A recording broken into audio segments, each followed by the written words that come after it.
हाँ जी, स्वागत है आप सबका आपके अपने YouTube channel sky chemistry classes में। और आज की क्लास में अपन देखने वाले हैं क्लोरोफॉर्म के बाद ट्राई हेलोजन व्युत्पन्न, और वो है iodoform CHI3। Iodoform molecular formula होता है इसका CHI3। 3 आयोडीन परमाणु है, मेथेन के 3 हाइड्रोजन हटाए हुए हैं और 3 आयोडीन लगाए हुए हैं। नाम हो जाएगा ट्राई आयोडोमेथेन, यह इसका जनरल नेम है आयोडोफॉर्म या ट्राई आयोडोमेथेन। मेथड्स ऑफ प्रिपरेशन, विरचन की विधियाँ, और विरचन की विधियों में बनाते उसी तरीके से हैं जैसे क्लोरोफॉर्म को बनाते हैं। वही हेलोफॉर्म रिएक्शन है, यानी एथेनॉल या फिर एसीटोन को आयोडीन के साथ NaOH की उपस्थिति में जब गर्म करते हैं तो आयोडोफॉर्म बनता है। और रिएक्शन हेलोफॉर्म है, यानी वहाँ जब क्लोरीन ले रहे थे वहाँ क्या लेनी है, बस आयोडीन। इसलिए मैं यहाँ आगे रिएक्शन नहीं लिखूँगा, वो कि वही रिएक्शन है, same as it is. Chlorine हटा दो और उसकी जगह आयोडीन जोड़ दो, तो वही हेलोफॉर्म रिएक्शन है। उसके बाद आते हैं अपन फिजिकल प्रॉपर्टीज़ में। ये पीले कलर का ठोस होता है, जल के अंदर इनसोल्यूबल है, यानी घुलता नहीं है पानी के अंदर। एल्कोहल और ईथर के अंदर घुल जाता है, क्योंकि ये अध्रुवीय या कम ध्रुवीय अभिकर्मक है, जल ध्रुवीय होता है और समान समान को घोलता है। सिद्धांत के अनुसार ये काम करता है। ध्रुवीय ध्रुवीय में घुल जाता है, अध्रुवीय अध्रुवीय में। CHCl3 से ज़्यादा क्रियाशील होता है और सामान्य ताप पर ही क्या होता है, विघटित होकर आयोडीन गैस देता है, I2 बना लेता है। फिर रासायनिक गुणधर्म क्लोरोफॉर्म के समान ही होते हैं, यानी रिएक्शन जो है अधिकांश रासायनिक अभिक्रियाएं जितनी भी है वो क्लोरोफॉर्म के समान ही है। कुछ अलग है वो देखेंगे अभी। शुद्ध क्लोरोफॉर्म AgCl का श्वेतौक्षेप नहीं देता है, यानी क्लोरोफॉर्म यदि प्योर है तो वो AgCl का श्वेतौक्षेप सिल्वर नाइट्रेट के सॉल्यूशन के साथ नहीं देता है। लेकिन शुद्ध आयोडोफॉर्म जो है वो AgNO3 विलयन के साथ AgI का पीला अवक्षेप देता है। क्यों? क्योंकि ये सामान्य ताप पर ही अस्थायी होता है और विघटित होकर के आयोडीन गैस दे देता है। और ये आयोडीन गैस जो है वो सिल्वर नाइट्रेट सॉल्यूशन के साथ रिएक्शन करके AgI का पीला अवक्षेप देती है। तो ये इंपॉर्टेंट लाइन है यहाँ, शुद्ध क्लोरोफॉर्म AgCl का श्वेतौक्षेप नहीं देता है, परंतु शुद्ध आयोडोफॉर्म AgI का पीला अवक्षेप देता है, क्योंकि सामान्य ताप पर ही यह अपघटित होकर आयोडीन देता है। क्यों? क्योंकि क्लोरोफॉर्म के अंदर क्लोरीन के छोटे परमाणु लगे हुए थे, यानी CHCl3 में, और आयोडोफॉर्म में आयोडीन के बड़े परमाणु लगे हुए हैं। तो यहाँ कार्बन और हाइड्रोजन तो सेम है दोनों में, लेकिन यहाँ छोटे परमाणु हैं। इन छोटे परमाणुओं का कार्बन और हाइड्रोजन के साथ अतिव्यापन है, लेकिन यहाँ आयोडीन जो है वो काफ़ी बड़े आकार का परमाणु है। और बड़े आकार का परमाणु जब कार्बन के परमाणु कक्षकों के साथ जब अतिव्यापन करेगा तो अतिव्यापन कमज़ोर होगा। एक परमाणु का आकार काफ़ी बड़ा है और एक का छोटा है, तो अतिव्यापन कमज़ोर होगा, क्योंकि एक के कक्षक बड़े होंगे और दूसरे के छोटे। तो अतिव्यापन कमज़ोर होगा, और अतिव्यापन कमज़ोर होगा तो कमज़ोर बंध बनेगा, और कमज़ोर बंध आसानी से टूट जाता है। तो आयोडोफॉर्म जो है उसके अंदर जो बंध वियोजन ऊर्जा होती है वो कम लगती है, आसानी से ये सामान्य ताप पर ही टूट जाता है। और आयोडीन देता है, वो आयोडीन जो है AgNO3 सिल्वर नाइट्रेट सॉल्यूशन के साथ रिएक्शन करके AgI का पीला अवक्षेप देती है। तो ये बहुत इंपॉर्टेंट लाइन है। इसके उपयोग यूजेज क्या हैं, तो ये पूर्तिरोधी, एंटीसेप्टिक और रोगाणुनाशी के रूप में इस्तेमाल किया जाता है। यानी जब चोट लग जाती है, जैसे डेटोल आता है, प्रतिरोधी होता है। सजीव ऊतकों के घावों को साफ करने में ये इस्तेमाल किया जाता है। इसके अलावा रोगाणुनाशी के रूप में भी आयोडोफॉर्म प्रयुक्त होता है। तो ये तो बात हुई इसकी फिजिकल प्रॉपर्टीज़ और कुछ अन्य की बातों की। उसके बाद देखो इसकी केमिकल प्रॉपर्टीज़ है, वो लगभग तो सेम ही है। CHI3 ये आयोडोफॉर्म है अपना, और आयोडोफॉर्म की सारी रिएक्शन जो है वो मैंने यहाँ लिख रखी है, वो क्लोरोफॉर्म के समान ही है। यानी RNS2 प्राथमिक एमीन प्लस एल्कोहलिक KOH के साथ रिएक्शन में, जब ये रिएक्शन क्लोरोफॉर्म की थी, प्राथमिक एमीन क्लोरोफॉर्म KOH, तो आइसोसाइनाइड बनते हैं। तो यहाँ भी आइसोसाइनाइड ही बनेगा। इसकी क्रियाविधि अपन देख चुके हैं पीछे, हाफमान कार्बिलेमीन अभिक्रिया। फिर सिल्वर पाउडर के साथ रिएक्शन होती है, सिल्वर पाउडर, तो ये रिएक्शन भी पढ़ चुके हैं अपन। सिल्वर पाउडर की क्लोरोफॉर्म के साथ रिएक्शन में एसिटिलीन बनती है, पूरी रिएक्शन लिख के देख चुके हैं। तो ये एसिटिलीन बनता है, एसिटिलीन। इसके अलावा एक्वस KOH द्वारा जब जल अपघटन होगा, एक्वस KOH, तो KOH में OH माइनस क्या है, न्यूक्लियोफाइल है। ये तीनों आयोडीन को हटा देगा और 3 OH आ जाएंगे। तो देखो HCOH, OH और OH, और ये 3 पोटेशियम प्लस और 3 I माइनस, 3 KI बना लेंगे। और जब एक ही कार्बन पर OH समूह की संख्या एक से अधिक होती है, तो जितने जल के अणु निकल सकते हैं उतने निकाल देते हैं अपन।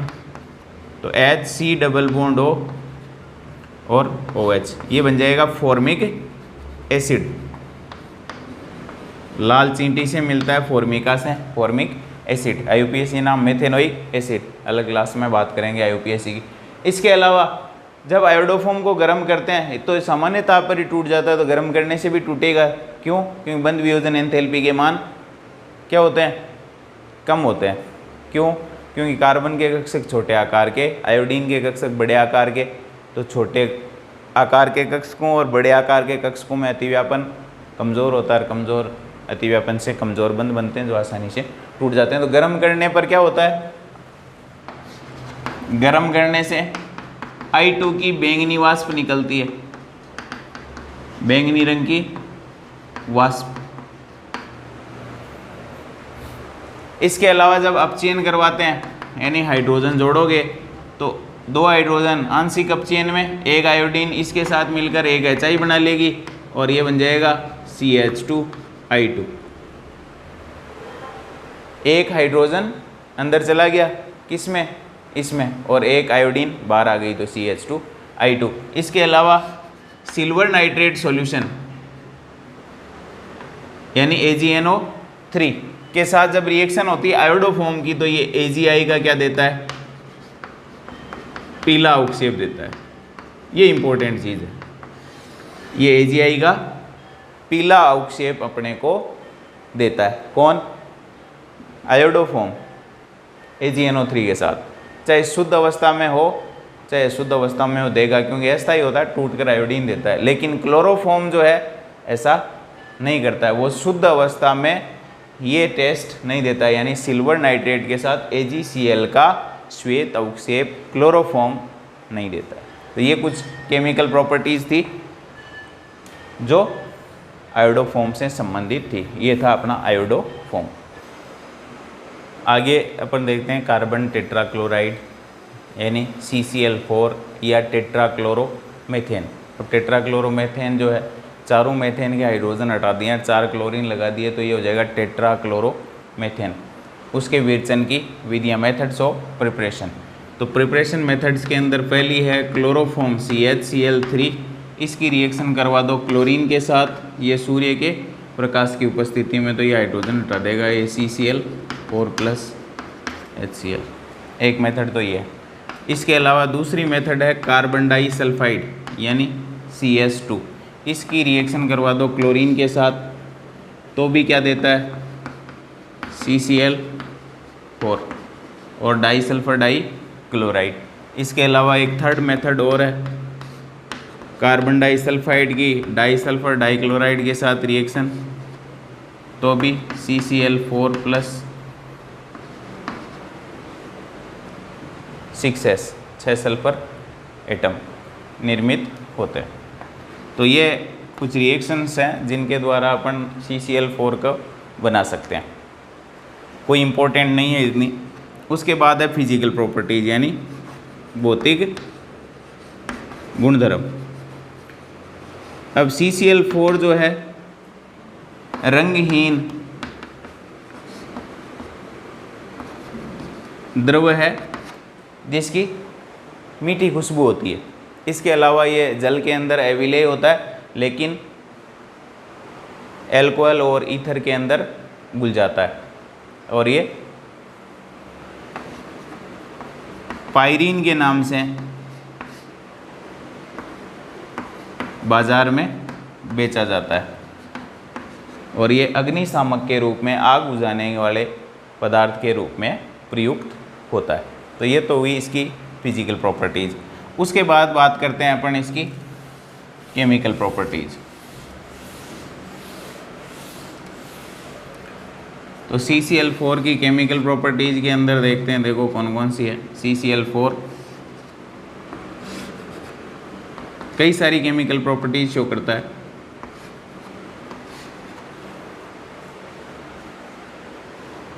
Fe+H2O रिडक्शन करवाते हैं, अपचयन। तो अपचयन के अंदर एक हाइड्रोजन चला जाएगा अंदर और एक क्लोरीन बाहर आ जाएगी, तो ये हो जाएगा CHCl3 रिडक्शन। उसके बाद है जल अपघटन, एक्वस KOH द्वारा। एक्वस KOH से जब जल अपघटन करवाते हैं CCl4 का, तो देखो ये चारों Cl जो है वो चारों OH समूह द्वारा क्या कर दी जाती है, हटा दी जाती है। तो COH OH OH और OH। अब एक ही कार्बन पर OH होते हैं, एक से ज़्यादा, तो जल के अणु जितने बनते हैं उतने बना दो। तो 2 जल के अणु बन गए और एक CO2 बन गया, CO2+2H2। ये पूर्ण जल अपघटन है इसका। इसके अलावा 775 केल्विन ताप से ऊपर भाप के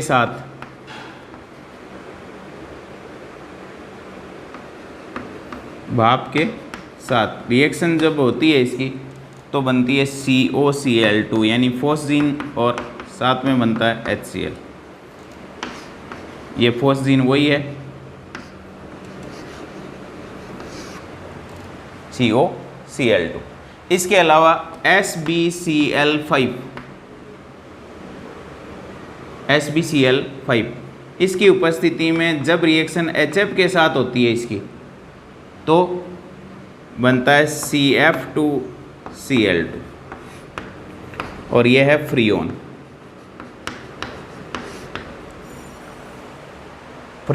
यानी 2 हाइड्रोजन जो है 2 क्लोरीनों के साथ रिएक्शन करके 2HCl बनाते, 2HCl, और 2 फ्लोरीन अंदर चले जाते हैं, तो हो जाएगा CF2Cl2।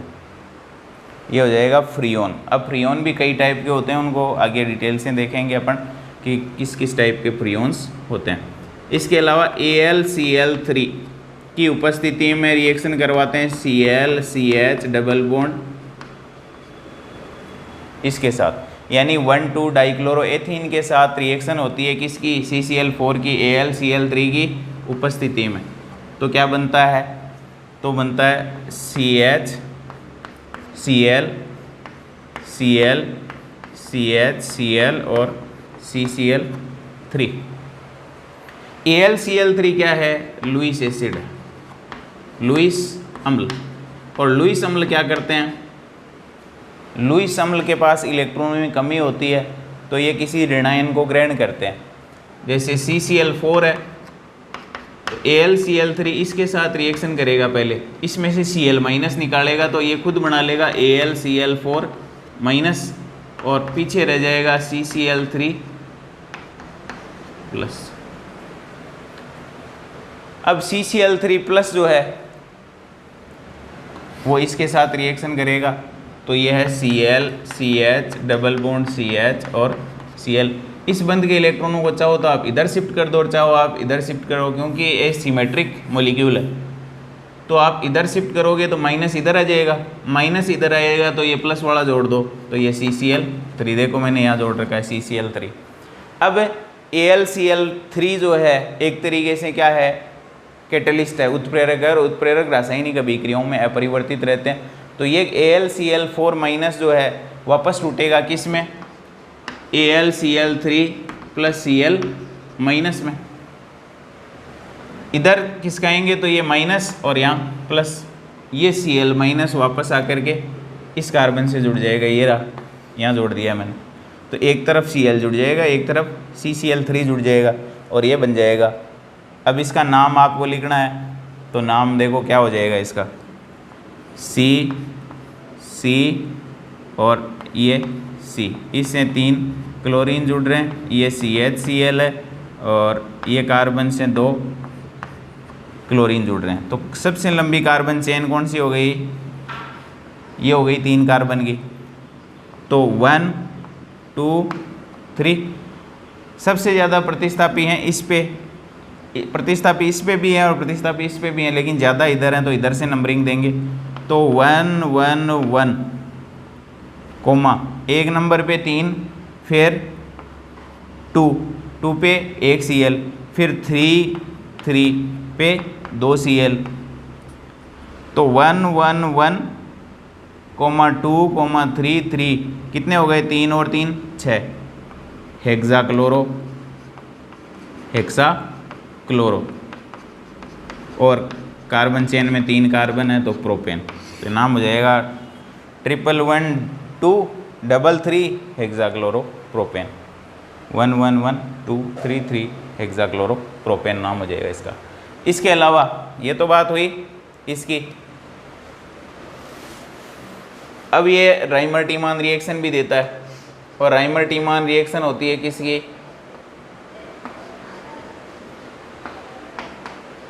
फिनोल के साथ, और वही KOH की उपस्थिति में।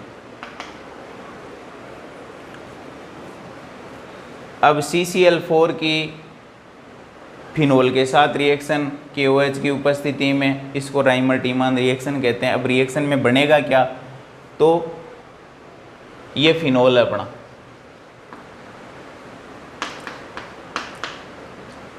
इसकी रिएक्शन पहले होगी CCl4 के साथ, ये है CCl4।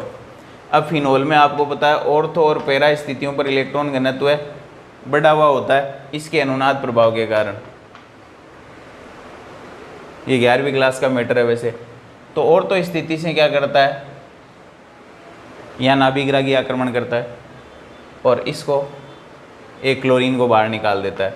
तो देखो क्या बना, OH H, क्योंकि यहाँ हाइड्रोजन भी तो है, और ये बन जाएगा CCl3। अब जब ये वाले इलेक्ट्रॉन जो है इसको यहाँ से देंगे, ये वाले पाईबंद के इलेक्ट्रॉन, तो यहाँ पॉजिटिव आ जाएगा, और पॉजिटिव अगर आ जाएगा तो इसके अंदर होगा फिर अनुनाद, ये पाईबंद यहाँ से यहाँ, पॉजिटिव चार्ज यहाँ, फिर इसको यहाँ से यहाँ शिफ्ट कर देंगे तो पॉजिटिव चार्ज यहाँ। अंत में हाइड्रोजन अपने बंद के इलेक्ट्रॉन क्या करेगा, देगा। राइमर-टीमान को फिनोल के अंदर डिटेल से देखेंगे, फिलहाल ये आंशिक रूप से बता रहा हूँ मैं आपको यहाँ। तो ये बन जाएगा OH, ये बंद यहाँ, ये यहाँ और यहाँ, और ये H+ निकल जाएगा और ये हो जाएगा CCl3। अब ये H+ जो निकला है वो इस Cl- के साथ क्या कर लेगा, -HCl बना लेगा। अब इसकी अपने पास 3 KOH और, वो तीनों KOH इन 3 Cl को हटा देते हैं, OH इनकी जगह ले लेता है। तो ये हो जाएगा OH COH OH और OH। अब एक ही कार्बन पर OH समूह की संख्या 1 से अधिक होती है तो क्या निकाल दो, -H2O निकाल दो। ये H2O निकाल दिया तो पीछे जो बचा है उसको लिख दो, OH C double bond O और OH, और इसके अंदर यूँ भी लिखा है। तो ये क्या बना, ऑर्थो हाइड्रोक्सी बेंजोइक एसिड, या इसको कहते हैं सैलिसिलिक एसिड। Salicylic acid. तो रिएक्शन जब क्लोरोफॉर्म और KOH के साथ होती है फिनोल की, तो बनता है सैलिसिलएल्डिहाइड, यानी ये एक ऑक्सीजन कम रहती है। और जब रिएक्शन CCl4 के साथ होती है फिनोल और KOH के साथ तो सैलिसिलिक एसिड बनता है। अब देखो यहाँ से 3K+ बच गए क्योंकि 3 OH तो यहाँ काम में आ गए, ये रहे। और इनमें से अपने एक जल का अणु निकल गया, ये रहा एक जल का अणु। 3K+ 3Cl- के साथ ये रहे 3Cl-, क्या बना लेंगे? तो एक तो बना अपना सैलिसिलिक एसिड 3KCl, 3KCl तो यहाँ निकल गए, ये 3K+ और 3Cl, 3KCl। अब पीछे एक HCl और निकला, ये रहा देखो, ये HCl KOH के साथ रिएक्शन करेगा और KOH के साथ रिएक्शन करेगा अम्ल और क्षार वाली, तो क्या बना लेगा? एक KCl और निकल जाएगा, 4KCl। फिर जल का अणु एक ये रहा और एक यहाँ से निकल जाएगा 2 4KCl 2H2, ये उत्पाद बन जाएगा। यानी मूल उत्पाद अपना हो जाएगा ऑर्थो हाइड्रोक्सी बेंजोइक एसिड या सैलिसिलिक एसिड, सैलिसिलिक अम्ल। तो ये हो जाएगी अपनी